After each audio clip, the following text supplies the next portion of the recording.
G'day everyone, welcome back to another episode of Spark Your Fire. It's your host Dave Shi here, and as always, I'm here to talk about everything, anything in property and our property segment. And by very high demand, I have brought David Hall from Buyers Agency Co. back again to give us a great on-the-ground update on Perth, which is basically the start of what everyone's looking at the moment. Dave, how are you doing? Really good and really busy. I need more hours in the day at the moment. Oh, I think we're all struggling. 24 hours doesn't seem to be enough. That's the only issue, isn't it? No, I've started work at 4 o'clock this morning and I'm still got about another 8 hours in front of me, I think. So, yeah. That's amazing. That's amazing.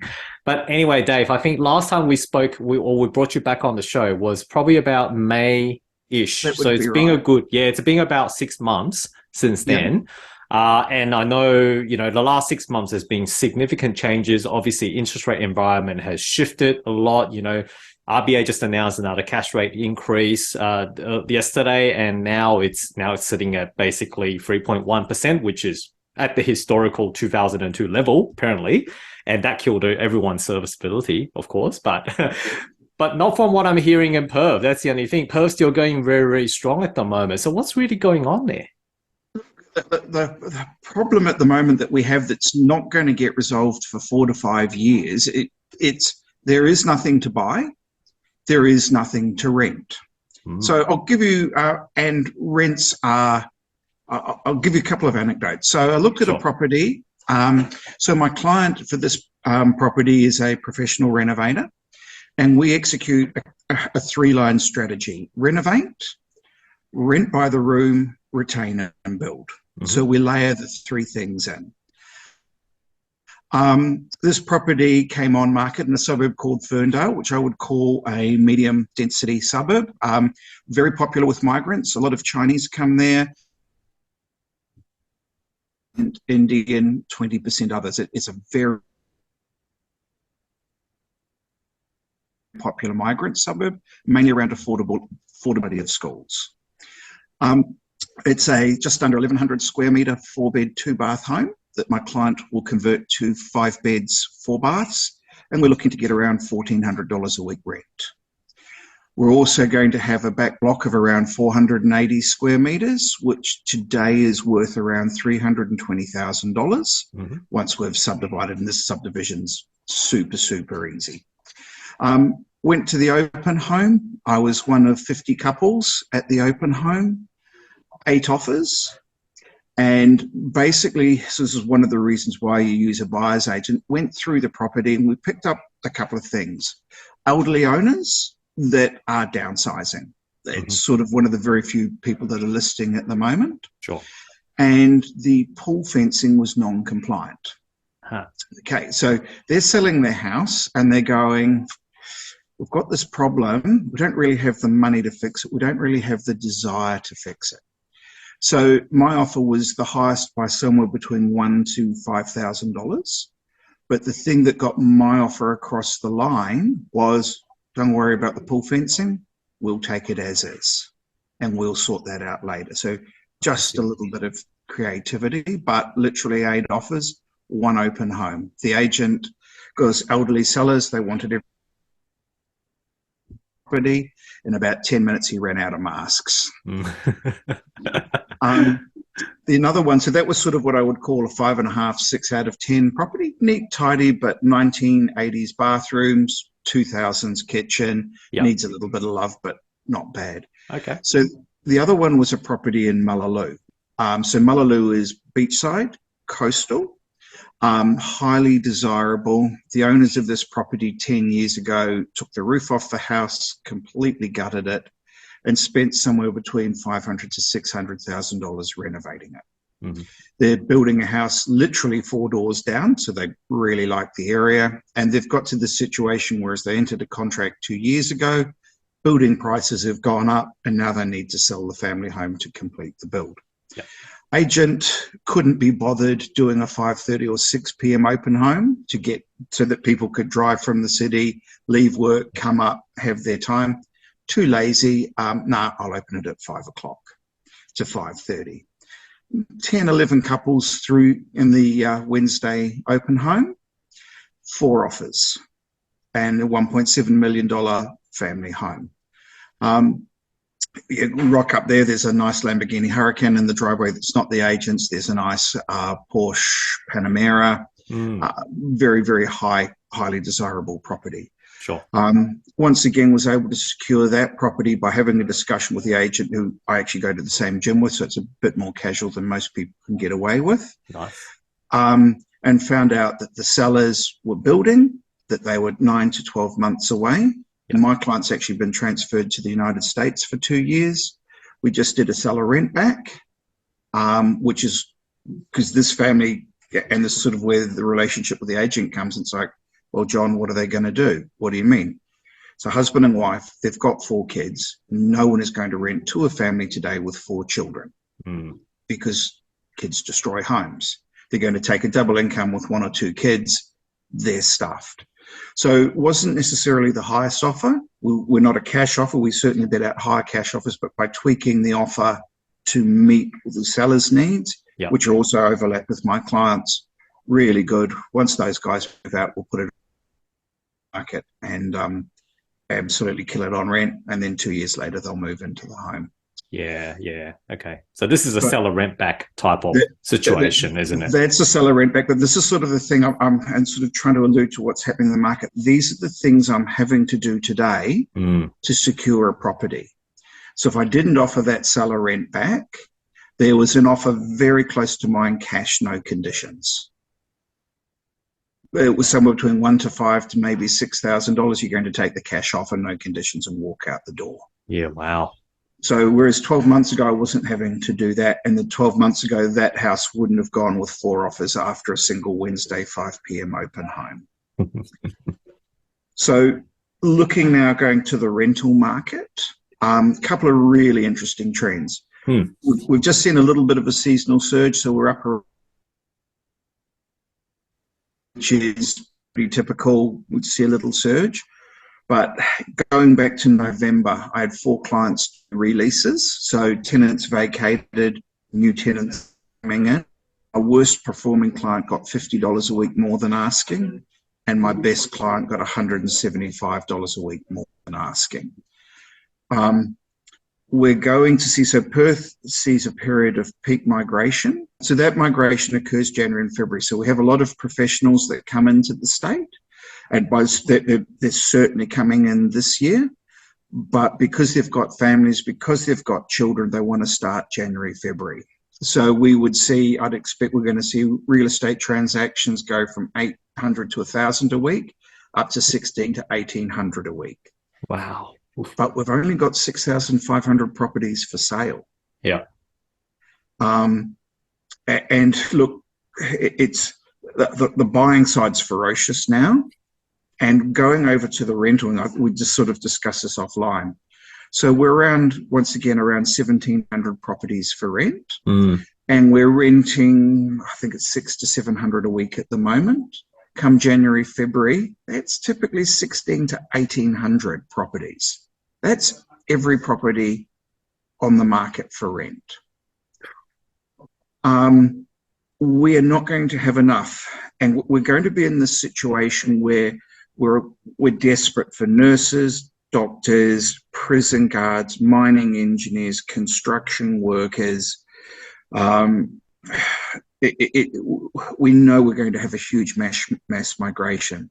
Yeah. But government policy is preventing a lot of these people coming in from being able to buy. So either their visa type won't let them purchase, or they're going to be subject to for an investment board review. So they're going to have to pay $25,000 and 10% stamp duty to get a home. So unless government wakes up, we're going to see this wave of migration coming January, February for workers that the state desperately needs. But where are they going to live? There's nothing to rent. They're locked out of the buying market. I genuinely see a major concern of skilled migrants coming in that we desperately need, just leaving after 2 to 3 months because they can't get a roof over their head. Yeah. That's the rental crisis that's happening across all of Australia at the moment, isn't it? And that's all of Australia, but particularly January, February, we're really going to see that. So I'm in a very interesting networking group of sales agents and property professionals that we meet up every Wednesday morning. They're all sharing the same concerns. So one of the questions that we go around every Wednesday, how's your front end looking? Have you got anything I want to buy? And this morning it's all got nothing. What?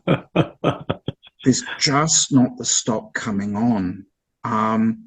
And the last sort of 3 years, I've been buying ex-rental properties. Yeah. So a lot of landlords had enough of this, bad return, not making money, just sell it, get rid of it. They've stopped because their rents are surging. Yeah. All I can say is thank the Lord for death and divorce, because that is bringing stock to the market. But, your upgrader is going, what am I going to do? If I sell my house, I could well and truly be homeless. We've just got this crisis, and we have a building industry. So this year we're going to add around 13,500 houses to the market.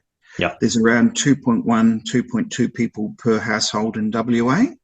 We've got roughly 100,000 people coming in next year. It's a 5% population growth, which is the catch up from the COVID years.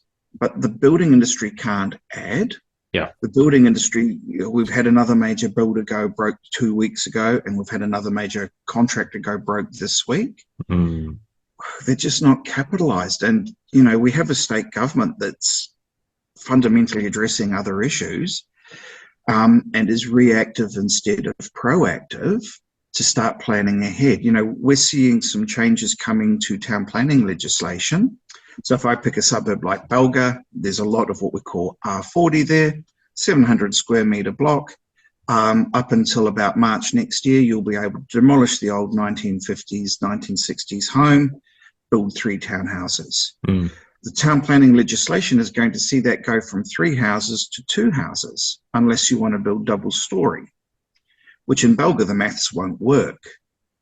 So we're seeing some government policy really now making it more challenging to build profitable development stock. So I had a sit-down meeting with a well-known Perth developer looking for sites, and I had to be frank to him and said, look, I can't find you a site that works today.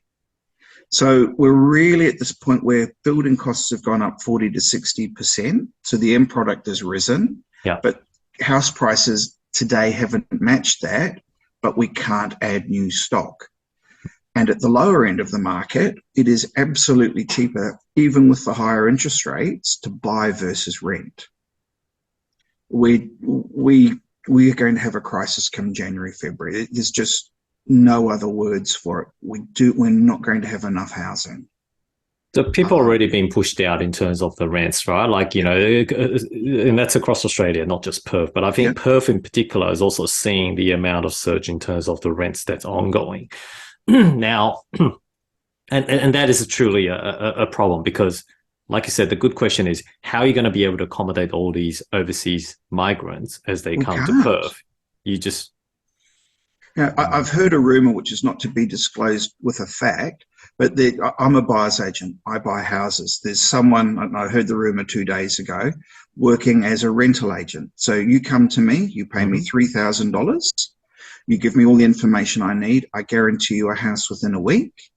And by the way, you're going to pay more than it's worth to secure the home. That's my sales proposition. And apparently he's really busy. Wow. Okay. So that just sort of gives you an idea of demand. But speaking to a couple of property managers who I've got relationships with, they've seen their rent rise on average 20% this year. Yes. They've seen their rental stock that they hold drop by 10 to 15% this year. So people exiting, although that has now stopped. But their rental returns are great. And, one open home, you're leased, unless it's a really problematic property. You'll go on multiple offers. You, as a landlord, you'll go, great, I've got 6 great applications here, and I can really pick absolutely the best tenant. I'll give you an example. So one of my clients, she's a young girl. She works for Woodside. Don't know her salaries, but it starts with a 2 and it's 6 digits. Vegetarian, doesn't drink, doesn't smoke, no pets, trying to climb the corporate ladder. So she basically wants an apartment CBD so she can wake up, work 12 to 14 hours a day, go home, go to sleep, wake up, go to work. She's very ambitious and very talented. She can't get a rental. Why is that?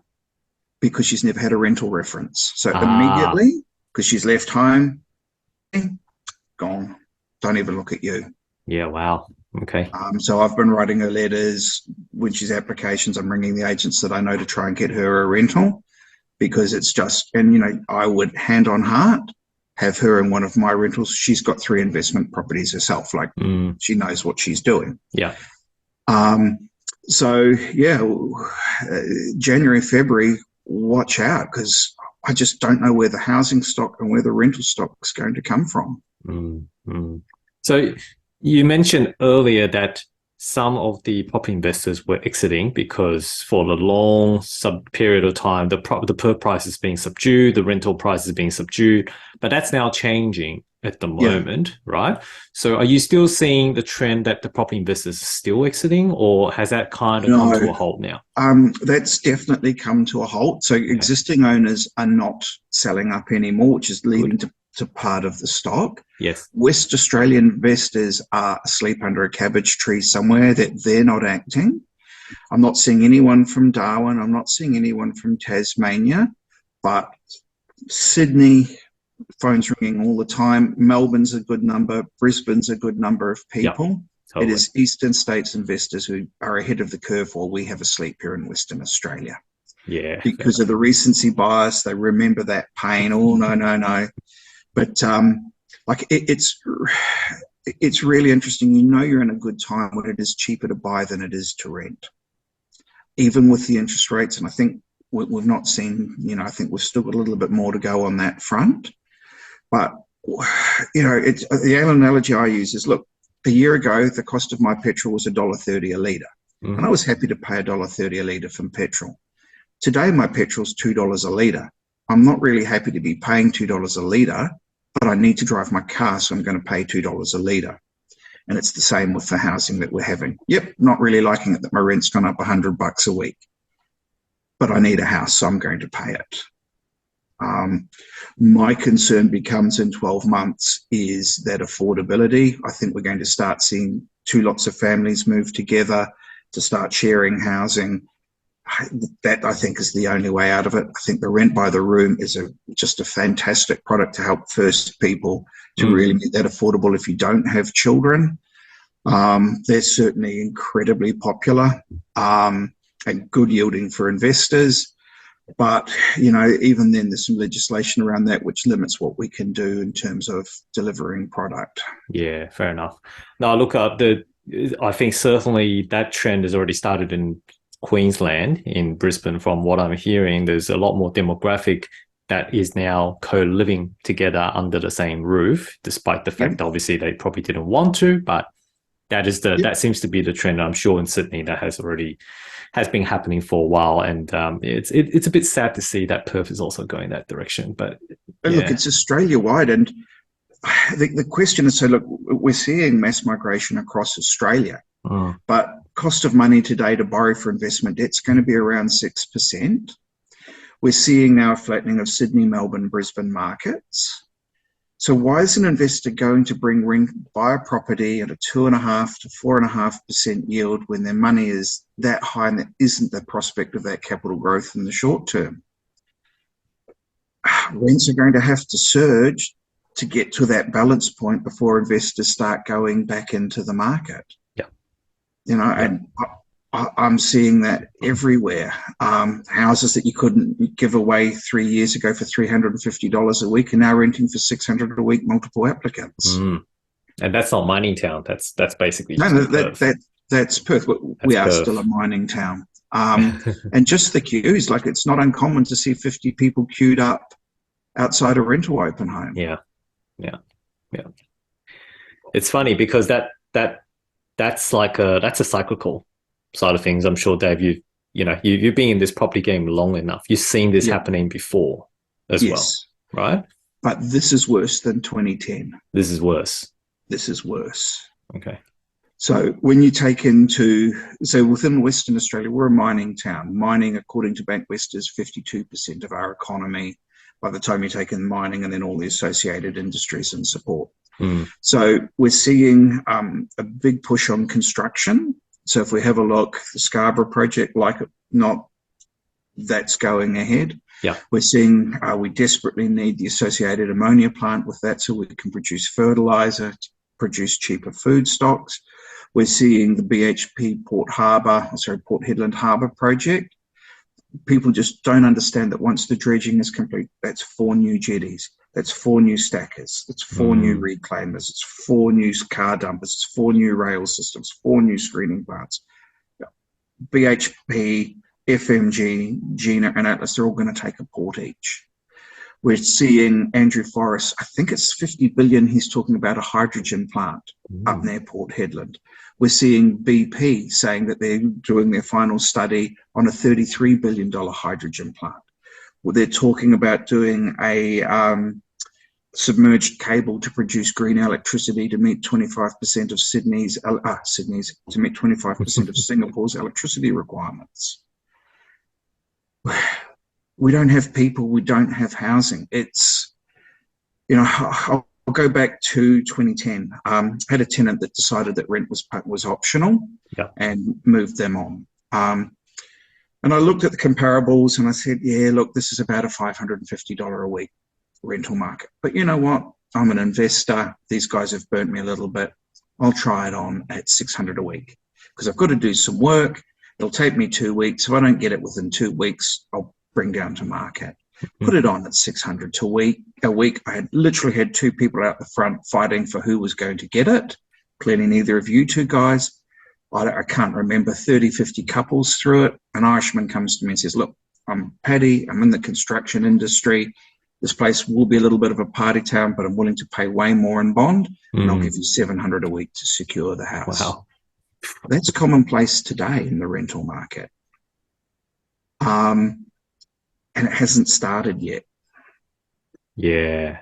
Wow. Okay. Because you're saying January, February is the main peak period where the competition is going to be the most. Leasing goes up by about 80% and house sales go up about 40 to 60% depending on the suburb. It's just a massive surge. But we've got 6,500 houses for sale. That's houses, villas, apartments. We're 2.1 million people. We've got roughly 100,000 professionals coming into the state. Yeah, the numbers not gonna stack up, isn't it? That's the only issue. So I was reading an article. The police, it was either 300 or 600 recruits they've got coming across from Ireland. There's only 1,600 properties for rent. There's 600 cops coming, which we sorely need. They can't get a house. It's just a crippling shortage. And look, I know the rest of Australia is in the same situation on the rental side. Yeah. But we still have the affordability, unlike you guys. Yeah, that's true. That's true. Which is a good thing, actually. But talking about affordability, and I'm actually curious because in December, the core logic data shows that the Perth has been pretty flat for the month. Are you still seeing a price growth trend at the moment? So for quality houses, you're gone first weekend multiple offers. Multiple offers. And so it's selling way above the offer on the advertised price. So look, I'll give you an example of one that I missed out on 3 weeks ago. So Heathridge, strong demand suburb. Corner lot, zoned R40, so technically triplex, but with the coming planning rules, realistically it's going to be a duplex. Very simple retain and build. Corner lot, original 1980s home with some, say, period touches. Okay. Was offered the property off market. Agent said, oh, look, you give me 600, this is yours. No, too rich for my blood, or we don't even get a carport for that. I'm out. She put it on market. I think she said she had 12 offers. The successful buyer paid $580,000 for it. I think there's about $80,000 to spend on the renovation. Ooh. And to my mind, after the renovation, it was worth $580,000. Really? Wow. Like, that's sort of the competition that's out there in the market. the house wasn't pretty, but the location, the development potential, Yeah. absolutely excellent. Yeah. But yeah, good houses are moving fast. And, I'm even hearing like Belldivers, a lot of people are buying there because the price point. I personally don't like it because it's too far from city, beach, jobs, etc. But, 3 years ago, you couldn't give away a house in Belldivers. Now they're selling 60 a week. So, when you look out that far out, just a quality home has gone here. And I'm, just seeing strong demand. And week on week, I'm seeing price point rises. So the demand hasn't stopped at all. Demand across Perth, isn't it? Even though strong, particularly at the sub 600 mark. Sub 600, yeah. Because that's where your tenants are going, can't get a rental. Mum, Dad, give me 100. I'm going to buy. So that sub 600 is very strong, very competitive. At the sort of 2 million plus, I'm definitely seeing some cooling. So start of the year, suburb, city, beach. Beautiful suburb, coastal, close to the city. There's an agent's got a house on there. She'd sold it in January last year, 2.2 million, first weekend, gone. I'm watching it. I reckon I'll pick that up for 1.8 million in a couple of weeks' time. So that sort of cooling's really going on at that top end, and that's the interest rates are pulling back that demand. But at the bottom end, we've got this real push for can't get a rental, got to get a house. Yeah. It's because people can't get a rental, like you said. So that's why they don't have an option, but to basically try to compete in the remainder of that available sell stock. And unfortunately, which is also not a lot, which then forms that push in terms of the upward prices. Yeah. So look, I'll give you an example. So one of my properties is my mistake. It's the cross that I bear on my life that taught me I need to do better in investing in a house in Clarkson. Paid 12 years ago, paid 380,000. Last year I had a bank valuation on it of 380,000. This year I've just had a bank valuation at 460,000. I've done nothing to the house. Yeah. And that's that absolute affordability belt. Yes. Where I can buy that. And the market rent for that is 650. You'd advertise it at 550, and you'll probably get 600, 620 when you lease it. Yeah, that makes sense. And the numbers do stack up as well when you're looking at it from a yield perspective, and it's not too difficult to hold. So I can understand why kind of sub 600 is going to be the most competitive marketplace at the moment. Now, what can you get for $600,000 type of prices around Perth? Like, are we talking about 10 kilometers, 15 kilometers out from CBD? You're really looking at, so within the CB, sort of that 15 to 20, you can get a nice 3 and 1 bed duplex half. Okay. Say suburb like Bassendean, really good suburb, bit undervalued. You can sort of get a duplex half out there for that. I've just bought one for a client, duplex half, really nice 3-bed, 1 bath in Heathridge on an 1,100 square metre lot, built strata, doing a deal with the neighbour. We're going to convert it from built strata to each lot green title. That'll cost around $12,000, and we'll make about 50, 60,000 each side. Nice. Clean profit. Doing that change. Then sort of like a suburb that's really hot at the moment is Craigie. That will get you a 683 square metre, 3-bed, 1 bath, 5.5, 6 out of 10 condition. Okay. The one I'm looking at today, it's a beautiful 2-bed, 1 bath granny flat with a wrecked 3-bed, 2 bath home. Very sad story, some infighting going on in the family. I'm looking at getting that for 650,000. You're going to spend around 80 on the front house. You're going to rent the back granny flat for around 400 a week, and the front house for around 550, 600 a week, depending on your renovation. Wow. And that's amazing. Yeah, what the agent hasn't tweaked is you can subdivide off the granny flat and pull 125 out. Oh, really? Wow. Even better. Yeah, so she hasn't picked up on that one. But, needs a renovator, someone hands-on, because the house is being trashed. Yeah. Okay. That's a bit of a sad story. But anyway, that's where the opportunity lies, basically, isn't it? That's right. I just picked up in Southlake for, I think it was 440,000, corner block right by the high school, bit of a busy road, retain and build. That front of the house with a little bit of work, it's about $8,000. We've got to paint out the pink bedrooms. That'll get around $500, $550 a week rent. Yeah, wow. That's and then amazing. we'll chop the block. Yeah. Awesome. Wow. Okay. No, definitely. I know you're never short of good deals, Dave, and you're always more than willing to share that. I always feel like I'm short of good deals. They're great examples, though, in terms of what you can get if you know the market. And again, like you said, in the current environment, the price is not the only determining factor. You really need to understand what's going to tick for the sellers in order to really win across all the competition, isn't it? Exactly. So going back to that Ferndale property, I've been looking for that client for 11 months. We've made 4 offers in 11 months to finally get one to stick. Yeah, wow. But we can afford to pay a little bit more because our strategy lets us pay a little bit more. Yeah. But 4 weeks below, we missed a property, and this is just an example for heat. Joondalup, agent wasn't aware it was a retain and build. 4 beds, 2 baths. We were going to convert that to 5 beds and a couple of studio apartments and slice off the block. Tenant had done a number, stole the pool pump, large blood stain on the patio, crap everywhere through the house.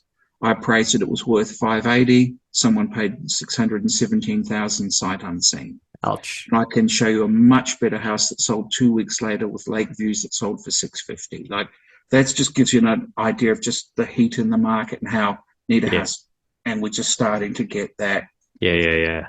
And then actually another very similar house in the weekend, pretty much as bad as this one that just went for $617. I was interested in it for these same clients. Agent's hoping to wrap it up today. She won't give me the number, but it's almost 700. Oof. So that's just an example.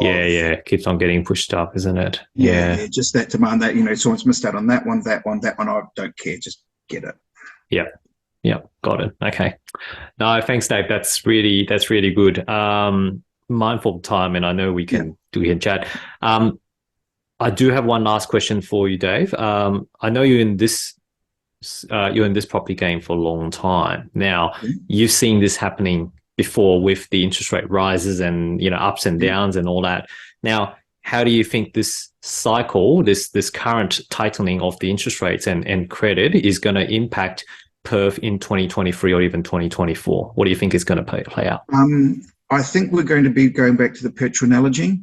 I need a house. Okay. I am seeing serviceability absolutely being tightened. Yeah. But I also think the RBA next year is going to ease serviceability. Okay.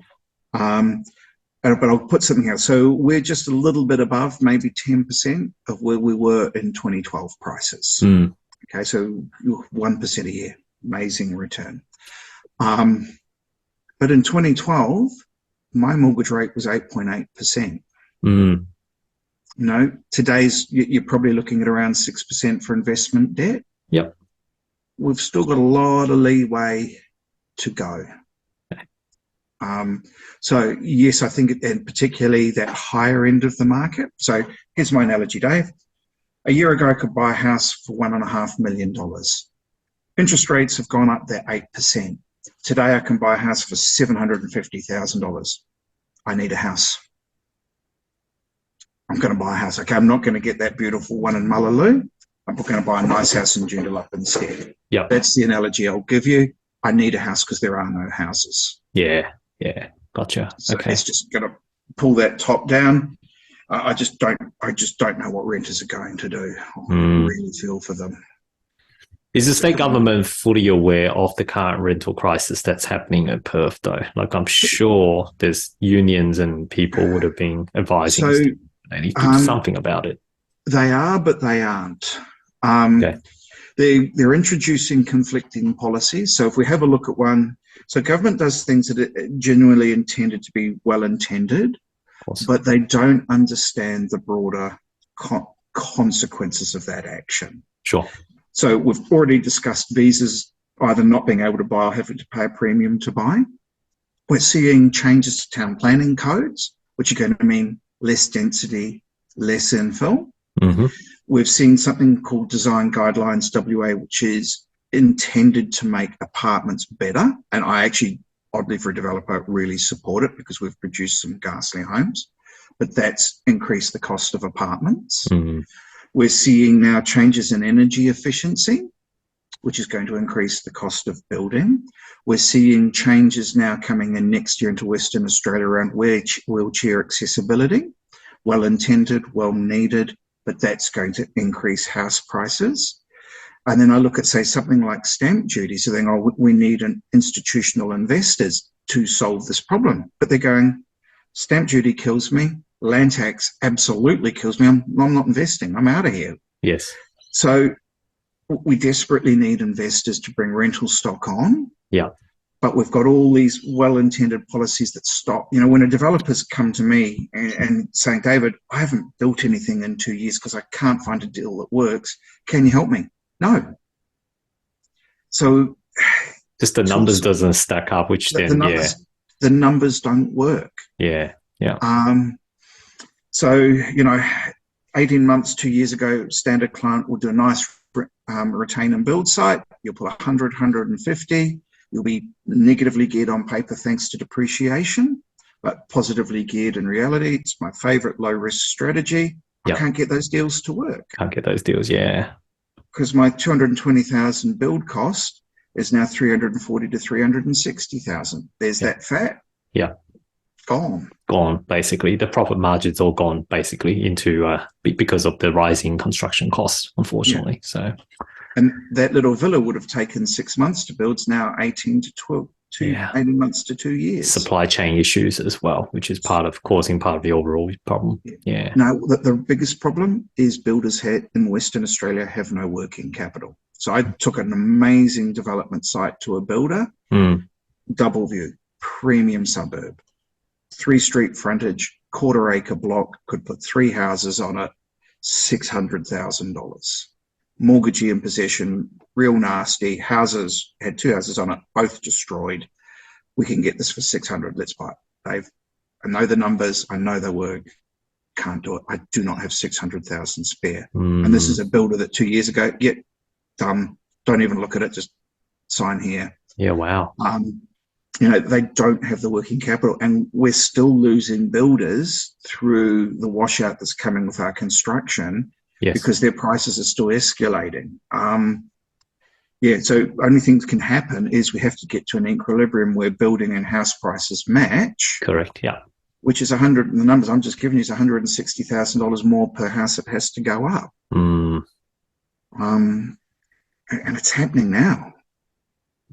Yeah, it's a scary thought. It's a scary, yeah, absolutely. Especially when you also think about all that overseas migrant is going to come, it's going to flood in January and February, and where they're going to go. I suppose if they don't have dwellings, they're not going to stay in Perth. They're going to have to go somewhere else, which is now forming a vicious cycle. Well, but where are they going to go? Because it's Australia-wide. It is Australia-wide. That's the thing. You know, I'll give you an example. So I live in a semi-affluent suburb called Duncraig. Yeah. One of my competitors bought a house, 4 beds, 1 bath, 4 out of 10. The owner spent $100,000 on it. An executive, I thought it was still a very average home. An executive leasing agent came in and said, "We'll grab this." And the discussion was, this isn't your target property. This is not good enough to meet your standards. You don't understand. I've got nothing. We'll take that, and we'll give you $100 a week more than it's worth. So that's where the executive market at, which is the one you really want to target, and they've lowered their standards, what I would call significantly. Yeah, to get rental product. Just to get a rental. Yeah, just to get a rental. Wow. Okay. All right.